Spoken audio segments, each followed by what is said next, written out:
Ang araling ito ay nakaangkla sa MELC o tinatawag na Most Essential Learning Competency sa Filipino 9 na may layuning nagagamit ang mga angkop na pang-ugnay sa pagsulat ng maikling dula at naisusulat ang isang maikling dula tungkol sa karaniwang buhay ng isang grupo ng Asyano.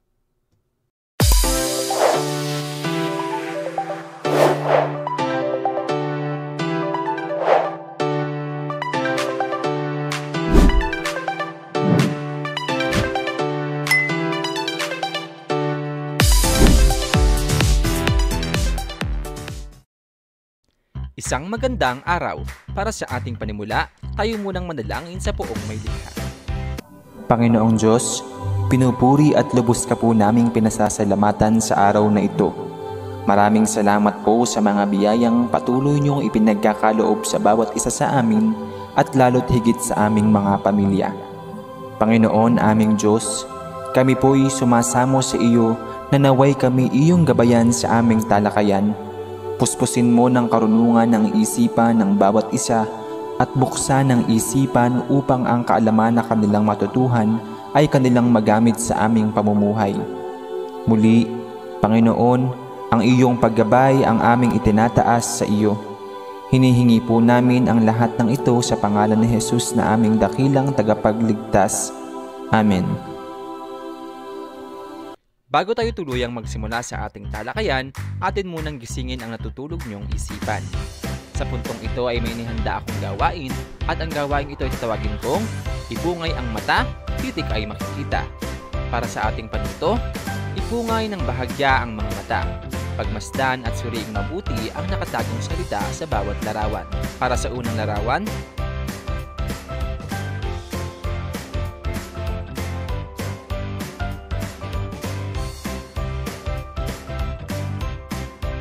pang-ugnay. Para sa ikalawang larawan,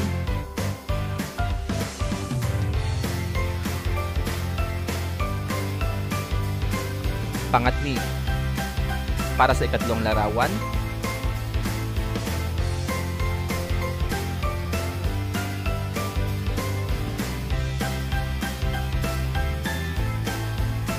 pang-angkop.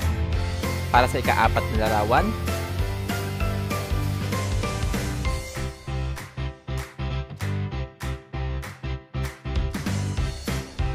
pang-ukol.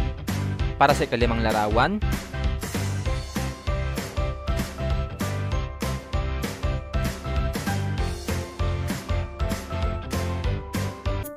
panubali. May inihanda akong sunod na gawain at ito'y tatawagin kong Choose Then Use. Para sa ating mechanics, ang klase ay papangkatin sa 4. Ang bawat kinatawan ay pipili ng larawan na nasa loob ng kahon. Ang mga larawan na kanilang napili ang kanilang gagamitin upang makabuo ng isang pangungusap. Halimbawa, nag-aaral ako ng mabuti para sa pangarap ko.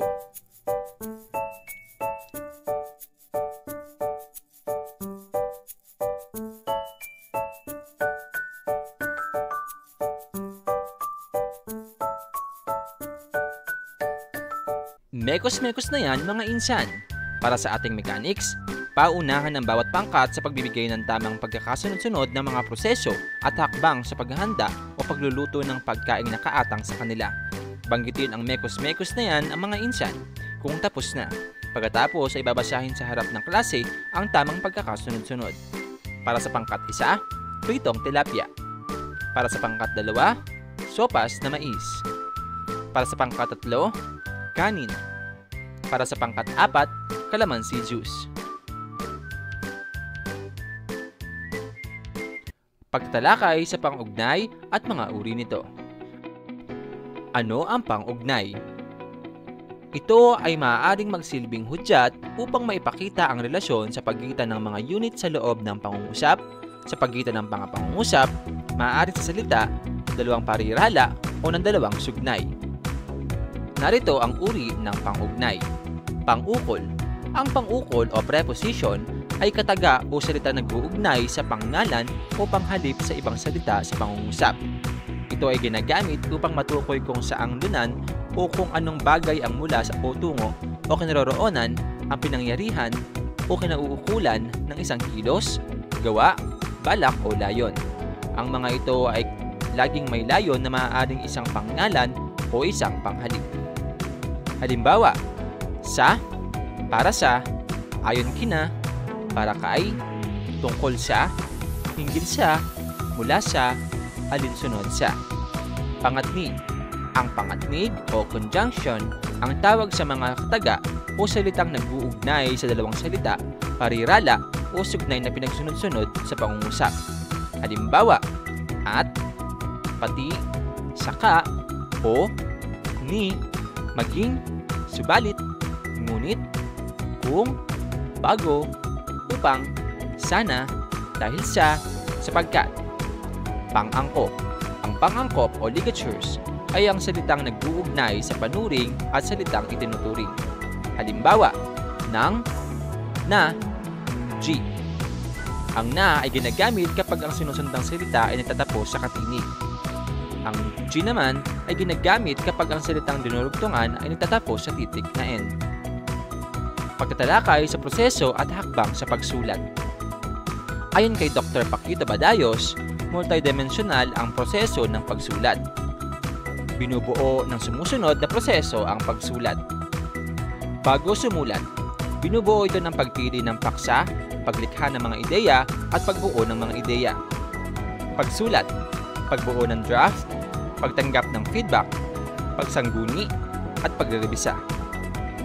Paglalathala, kabilang dito ang pagdidisplay ng komposisyon o sulatin sa bulletin board o kaya ay paglilimbag. Mga hakbang sa pagsulat. Rewriting.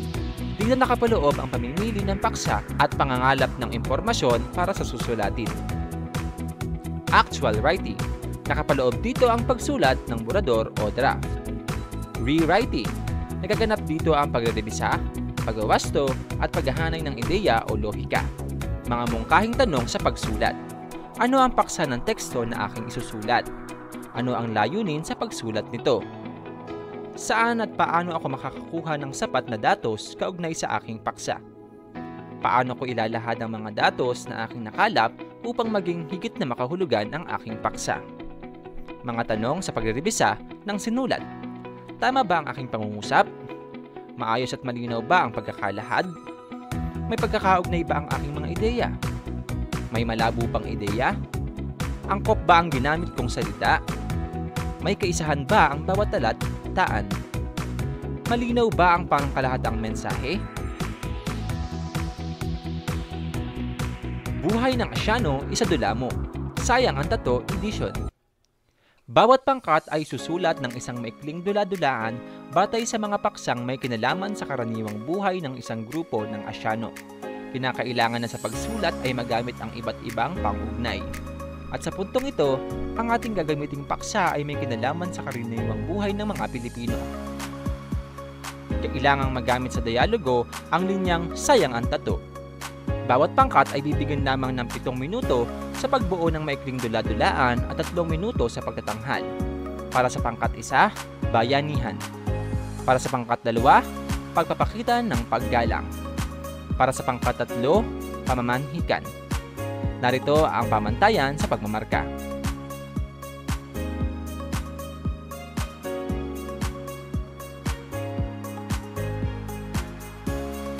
Ngayon naman, inyong natutuhan ay atin ng sukatin. Ipamalas ang iyong galing, ipakita ang iyong talento at pagkamalikhain. Dumako tayo sa pangkatang pag-uugnay. Kung ikaw ay nasa paaralan ngayon, maaaring bumuo ng pangkat kasama ang mga klase upang gawin ang susunod na gawain. Kung ikaw naman ay nasa inyong bahay, maaari ka namang pumili at mag-anyaya ng ilang miyembro sa inyong pamilya upang maging epektibo at maisakatuparan ang gawain ito. Para sa ating panuto, bawat pangkat ay may nakaatas na gawain. Mayroon lamang kayong 5 minuto upang maghanda at 3 minuto upang itanghal ito sa klase. Para sa pangkat 1, lumikha ng isang tulang malaya tungkol sa paggamit ng pag-ugnay sa pagsulat ng maikling dula na binubuo ng 2 hanggang 4 na saknong na may tiga-4 na taludtod. Para naman sa pangkat 2, bumuo ng isang jingle tungkol sa kahalagahan ng paggamit ng pag-ugnay sa pagsulat ng maikling dula. Para naman sa pangkat 3, sumulat ng isang maikling dula na nagpapakita ng karaniwang buhay ng mga Pilipino. Narito ang pamantayan sa pagmamarka.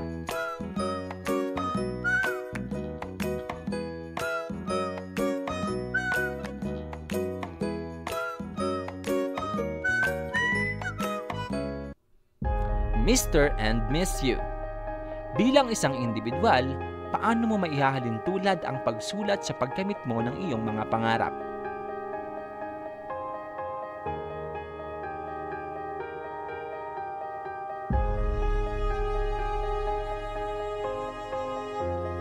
Sagot mo, i-journal mo.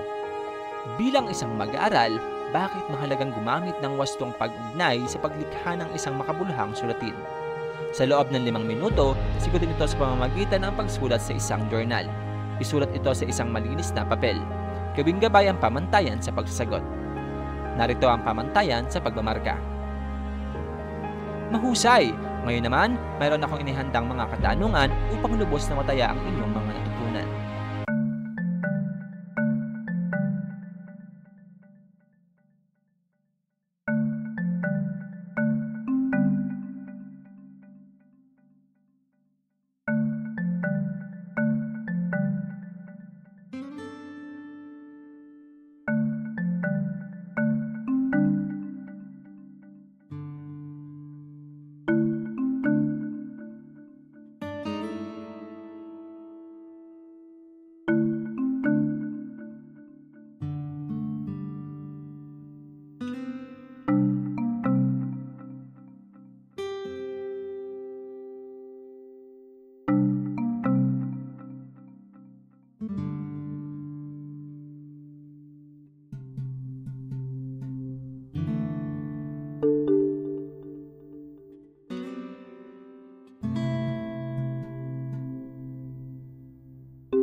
Isang panibagong araw na naman makahenyo ang ating nalampasan.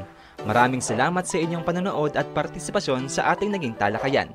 Baunin ang nakuhang aral, i-apply sa inyong tahanan, at palawakin pa ang inyong kakayahan.